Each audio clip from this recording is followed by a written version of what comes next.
Acts of the Apostles, King James Version, chapter 12. Now about that time Herod the king stretched forth his hands to vex certain of the church, and he killed James the brother of John with the sword. And because he saw it pleased the Jews, he proceeded further to take Peter also. Then were the days of unleavened bread, and when he had apprehended him, he put him in prison, and delivered him to 4 quaternions of soldiers to keep him, intending after Easter to bring him forth to the people. Peter therefore was kept in prison, but prayer was made without ceasing of the church unto God for him. And when Herod would have brought him forth, the same night Peter was sleeping between 2 soldiers, bound with 2 chains. And the keepers before the door kept the prison.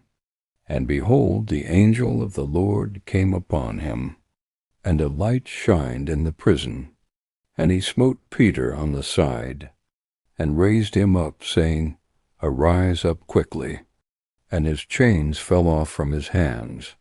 And the angel said unto him, Gird thyself, and bind on thy sandals.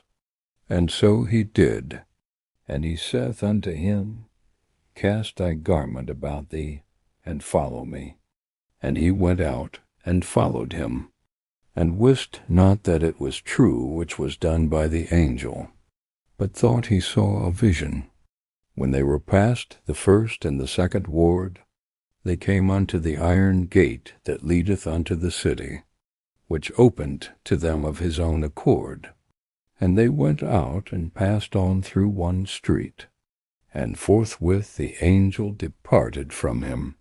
And when Peter was come to himself, he said, Now I know of a surety that the Lord hath sent his angel, and hath delivered me out of the hand of Herod, and from all the expectation of the people of the Jews. And when he had considered the thing, he came to the house of Mary, the mother of John, whose surname was Mark, where many were gathered together praying.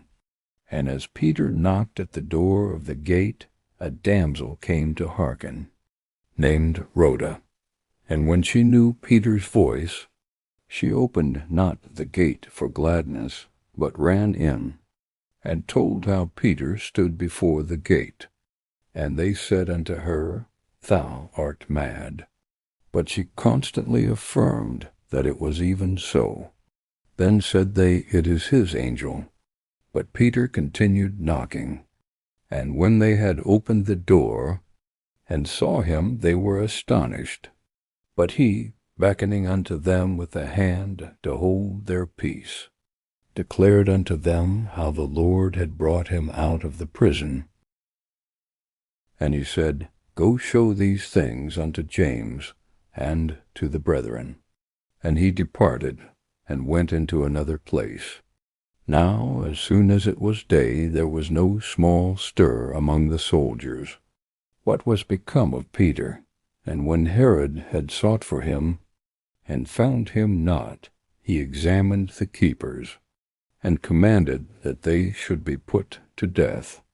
And he went down from Judea to Caesarea, and there abode. And Herod was highly displeased with them of Tyre and Sidon. But they came with one accord to him, and, having made Blastus the king's chamberlain their friend, desired peace, because their country was nourished by the king's country. And upon a set day Herod, arrayed in royal apparel, sat upon his throne, and made an oration unto them. And the people gave a shout, saying, It is the voice of a God, and not of a man. And immediately the angel of the Lord smote him, because he gave not God the glory. And he was eaten of worms, and gave up the ghost. But the word of God grew and multiplied. And Barnabas and Saul returned from Jerusalem, when they had fulfilled their ministry, and took with them John, whose surname was Mark.